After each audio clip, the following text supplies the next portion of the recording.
আসসালামু আলাইকুম। ভ্রমণের আনন্দকে আরও এক ধাপ এগিয়ে নেওয়ার জন্য উইন্ডি টেরেস হোটেলে রয়েছে সকালের কমপ্লিমেন্টারি ব্রেকফাস্ট বুফে নাস্তা।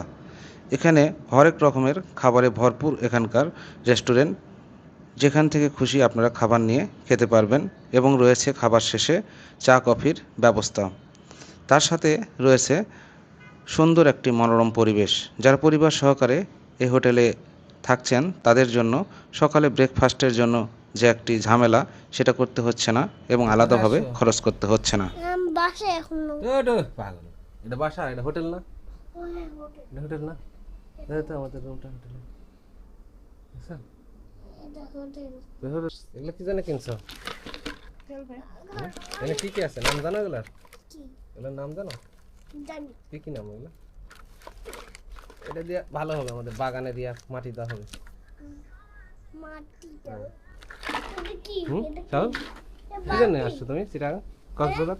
আমি জানি না, এখানে বীজ দেখার জন্য, দেখার জন্য, নামার জন্য। তোমার অনুভূতি নাই কোনো? না, বিচে নামার কোনো বিচে নামে হালকা একটু রেস্ট নিয়ে আমরা আবার সুগন্ধা পয়েন্টের দিকে যাব। তো হোটেলের নিচে এই অ্যাকুরিয়ামটা দেখে আমাদের সবার চোখ আটকে গেল। এখানে সুন্দর পরিবেশে বিভিন্ন কালারের মাছ এবং অনেক বড় বড় মাছ এখানে রাখা আছে। এগুলো দেখে আমরা আসলেই মুগ্ধ হয়ে গেলাম। সুগন্ধা পয়েন্টে যাওয়ার জন্য আমরা যখন অটো ভাড়া করার জন্য অপেক্ষা করতেছিলাম তখন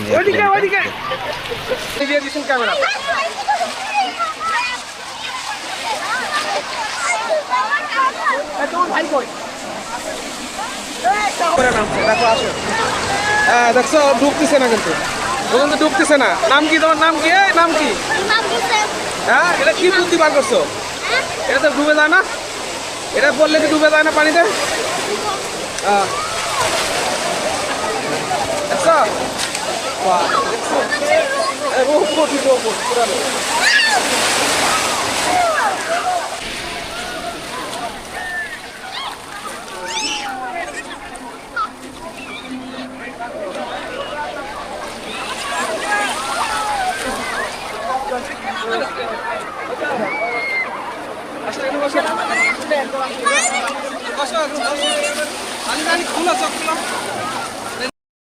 বেসরকারি তথ্য মতে এখানে অফ সিজনে প্রায় প্রতিদিন 30 থেকে 40 হাজার পর্যটক এই কক্সবাজার ভ্রমণে আসেন এবং যখন ব্যস্ত সময় থাকে তখন প্রায় 60,000 থেকে 90,000 পর্যটক এই সৈকত ভ্রমণে আসেন।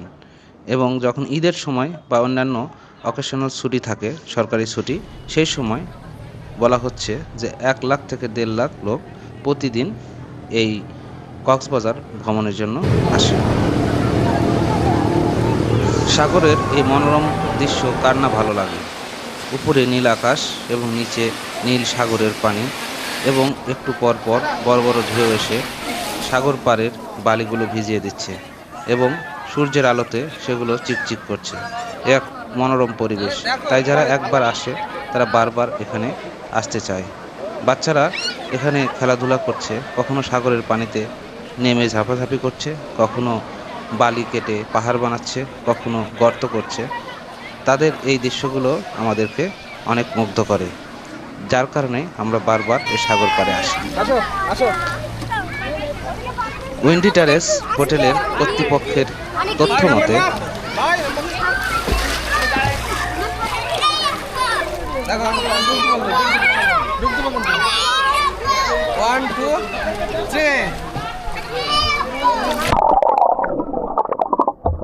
আগে আগে আমি আমি ঘুরে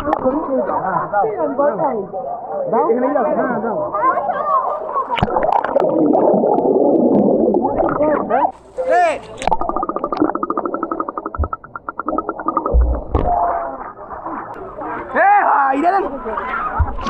So guys,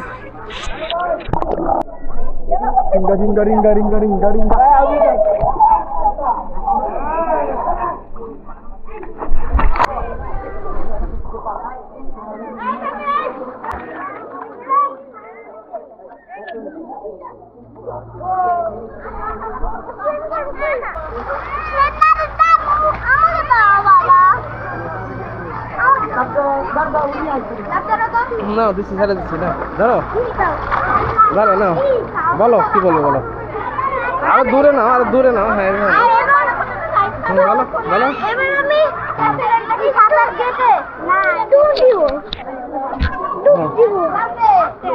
উইন্ডি টেরেস হোটেলের কর্তৃপক্ষের তথ্য মতে সুইমিং পুলটি উইন্ডি টেরেস হোটেলের ছাদে অবস্থিত এবং এটি এমন একটি জায়গায় তৈরি করা হয়েছে যেখান থেকে সাগর এবং শহরের দৃশ্য খুব সুন্দরভাবে দেখা যায়। এখানে অসংখ্য লোক প্রতিদিন সুইমিং করতে আসে এবং তারা খুবই আনন্দ উপভোগ করে। যারা এখানে হোটেলে অবস্থান করে তাদের জন্য এটি কমপ্লিমেন্টারি ফ্রি গোসলের ব্যবস্থা, কিন্তু যারা বাইরে থেকে গোসল করতে আসে তাদের জন্য পার পারসন 500 টাকা করে দিতে হয়। পরিবেশটা আমার কাছে অসাধারণ লেগেছে, কিন্তু পানিটা হয়তো দিনে একবার পরিষ্কার করে, যার কারণে আমাকে কিছু কিছু জায়গায় নোংরা মনে হয়েছে। সোহেল, আমরা এখন হিমছড়ি যাচ্ছি। হ্যাঁ, ওখানে যে আমরা সূর্য অস্ত দেখবো আর কিছু ঝর্ণা আছে সেগুলো দেখবো। ঝর্ণা পাহাড় থেকে কিছু নামতেছে সেগুলো না, আমরা রনান্দ। হ্যাঁ, আর এটাকে ডলফিন মোড় বলে। এই যে ডলফিন দেখছো, এই যে ডলফিন মোড়, ডলফিনের এই যে ঘাস কাটতে দেখতেছ। আমরা এখন এই যে এই রাস্তার ভিতর দিয়ে যাবো, এখানে অনেক জ্যামের মধ্যে দিয়ে আমরা এখন ডলফিন মোড় থেকে একটি চাঁদের গাড়ি ভাড়া করে হিমছড়ি এবং কাঁকড়া বীচ ঘোরার উদ্দেশ্যে বিকালে বের হয়েছি। তো আমরা পুরো পথটুকু যে মনোরম পরিবেশের মধ্যে দিয়ে যাব তা আপনাদের দেখাবো। আপনার নাম কি? আমার নাম মোহাম্মদ ইলিয়াস। আপনি কি হিমছড়ি পর্যন্ত যান না আরো অন্য জায়গায় যান? আমরা মেরিনে ফুল যাব বলছেন যে মানুষ যার বাজেট বা আপনার নিজের গাড়ি না আপনার আমরা কোম্পানি গাড়ি ছিলাম। কোম্পানি গাড়ি? আচ্ছা। আমরা কলাতলি মোড়ের জ্যাম শেষ করে এইমাত্র আমরা মেরিন ড্রাইভ রোডে উঠলাম। আমরা এই চাঁদের গাড়ি ভাড়া করেছি এবং আমরা প্রায় 18 জন এই গাড়িতে আসি। আমরা এখন হিমছড়িতে যাচ্ছি এবং সেখান থেকে আমরা যাব কাঁকড়া বিচে। এখন প্রায় 4টা বাজে, যেতে যেতে হয়তো সন্ধ্যা হয়ে যাবে এবং আমরা কাঁকড়া বিচে যেয়ে সূর্যাস্তটা দেখার চেষ্টা করব এবং সূর্যাস্ত আপনাদেরকেও দেখাবো। আপনারা আমাদের সঙ্গে আছেন, এই জন্য আপনাদেরকে ধন্যবাদ। ভিডিওটুকু যদি আপনাদের ভালো লেগে থাকে তাহলে লাইক করতে পারেন, কমেন্টস, সাবস্ক্রাইব করতে পারেন এবং কোনো মন্তব্য থাকলে অবশ্যই কমেন্টস করবেন। তো দেখতে থাকুন এবং আমাদের সাথেই থাকুন। অনেক কিছু পাহাড়ে উঠতে পারবে, তাই না? সাইড দিয়ে উঠতে হবে, একটু পাহাড়ের সাইড দিয়ে উঠতে হবে। এগুলো তো অনেক খারাপ পাহাড়। মেরিন ড্রাইভ রোড এটি বাংলাদেশের একটি অন্যতম সৌন্দর্যপূর্ণ একটি সড়ক। এটি পর্যটকদের জন্য একটি আকর্ষণীয় স্থান। এই সড়ক ধরে আপনি এগুতে থাকলে দেখতে পাবেন হিমছড়ি, ইনানি বীচ এবং পাটুয়ার টেক সহ বিভিন্ন আকর্ষণীয় পর্যটন কেন্দ্র। সকাল এবং বিকালে এই রাস্তাটি আলো ছায়ার খেলায় এক অন্যরকম পরিবেশ সৃষ্টি করে। এই সড়ক দিয়ে যাওয়ার সময় দেখতে পাবেন ডান পাশে সুন্দর নীল সমুদ্র এবং বাম পাশে সবুজ পাহাড় এবং বনাঞ্চল এবং উপরে নীল আকাশ। এসব কিছু সমন্বয়ে এটি পর্যটকদের জন্য একটি আকর্ষণীয় সড়ক হিসাবে পরিগণিত হয়। এই রাস্তা দিয়ে যাওয়ার সময় সকলেই মুগ্ধ হয়ে যায়। একটি অসাধারণ পরিবেশ যা সকলেরই মন কেড়ে নেয়। এই সড়ক ধরে যাওয়ার পথে আপনি বিভিন্ন স্থানে গাড়ি দাঁড় করিয়ে পর্যটন এরিয়াগুলো ভিজিট করে আবার গাড়িতে উঠে যেতে পারবেন। এখান থেকে সূর্যাস্তের সময় সমুদ্র যে আলো ছায়ার খেলা হয় তা আসলেই মানুষকে মুগ্ধ করে। তো আমরা এখন হিমছড়িতে চলে আসছি। তো যেহেতু সূর্য প্রায় পশ্চিম আকাশে ঢলে পড়ছে, তাই আমরা এখন এখানে নামবো না নেমে সরাসরি কাঁকড়া বিচে যাব, যে দেখব। আমরা হিমছড়ি দেখা শেষ করে এখন কাঁকড়া বিচের দিকে যাচ্ছি। এখানে তেমন কিছুই নাই, বেশি সময় নষ্ট না করে আমরা কাঁকড়া বিচটা দেখে তারপরে আবার ব্যাক করবো। চলেন যাওয়া যাক কাঁকড়া বিচে। হিমছড়িতে নামতে গেলে আমাদের প্রায় এখানেই সন্ধ্যা হয়ে যেত, তাই আমরা হিমছড়িটা অ্যাভয়েড করে আমরা এখন কাঁকড়া বিচের দিকেই রওনা দিয়েছি। যাওয়ার পথে মেরিন ড্রাইভ রোডের সৌন্দর্য আমরা মুগ্ধ হয়ে দেখতেছি এবং ডান পাশে নীল সাগর এবং বাম পাশে যে পাহাড় গাছপালা আমাদেরকে সকলেরই মুগ্ধ করতেছে। এবং একের পর এক দেখেন চাঁদের গাড়িগুলো যাইতেছে। তো আমরা কক্সবাজার থেকে এই কাঁকড়া বীচ পর্যন্ত আসতে আমাদের কাছে ভাড়া নিয়েছে এই চাঁদের গাড়িটা 3000 টাকা। আমরা প্রায় 18 জন এই গাড়িতে আসি এবং যেহেতু অল্প সময়ের জন্য তাই আমরা ইনানি এবং পাটুয়ার টেক যেতে পারি নাই। বাম পাশে দেখেন সুপারি গাছগুলো সারি সারি অনেক সৌন্দর্য বহন করতেছে এবং দেখতে অনেকই ভালো লাগতেছে। তা আমরা এই সুপারি বাগানটা শেষ করলেই আমরা চলে আসব কাঁকড়া বীচের যেখানে গাড়ি পার্ক করে সেইখানে আমরা চলে আসছি এবং এখানে আমরা নামবো, নেমে কাঁকড়া বীচের সৌন্দর্যটা উপভোগ করব এবং আপনাদেরকেও দেখাবো। এই সাঁকোতে করে যেতে হবে ওপারে, তাহলে লাল কাঁকড়া বীজ দেখা যাবে। হ্যাঁ, ওপারে লাল কাঁকড়া আছে। সাঁকোতে পার হ্যাঁ ওপারে যাবো। হ্যাঁ, সুন্দর সাঁকো। এই সাঁকোতে করে আমরা পার হব। কাঁকড়ায় তোমাকে খেয়ে ফেলবে, পড়ে গেলে কাঁকড়ায় খেয়ে ফেলবে।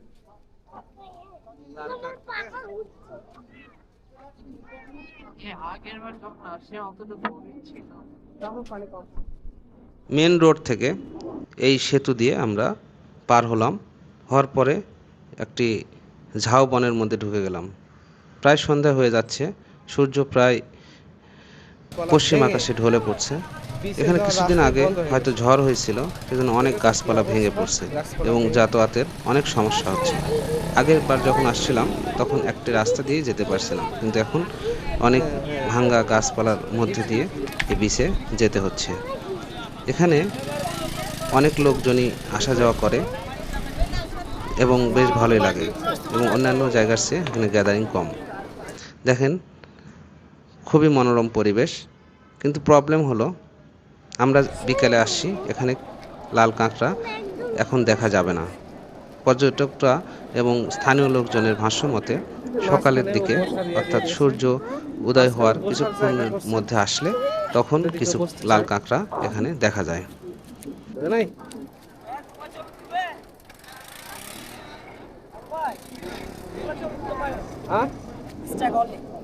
কতক্ষণ? 20 টাকা একজন 5-10টা যা তোলেন 20 টাকা। কিসের বসা? কতক্ষণ বসে থাকা যাবে? 5-10টা যা তোলেন। আর ছেলেটি আমাকে বোঝাতে চাইছে যে এখানে বসে আপনি 5টা বা 10টা যে ছবি উঠান 20 টাকা দিতে হবে। আর আমি মনে করেছিলাম যে এখানে বসে থাকা যাবে ঘন্টা হিসাবে, যেমন আমরা কক্সবাজার সমুদ্র সৈকতে ছাতার নিচে বসলে যেরকম ঘন্টা হিসাবে পেমেন্ট করি সেটা মনে করছিলাম। স্থানীয়দের তথ্য মতে ভাটার সময় সাগরের পানি যখন নিচে নেমে যায় তখন গর্ত থেকে অসংখ্য লাল কাঁকড়া উপরে উঠে আসে এবং চারিদিকে ছোটাছুটি করে।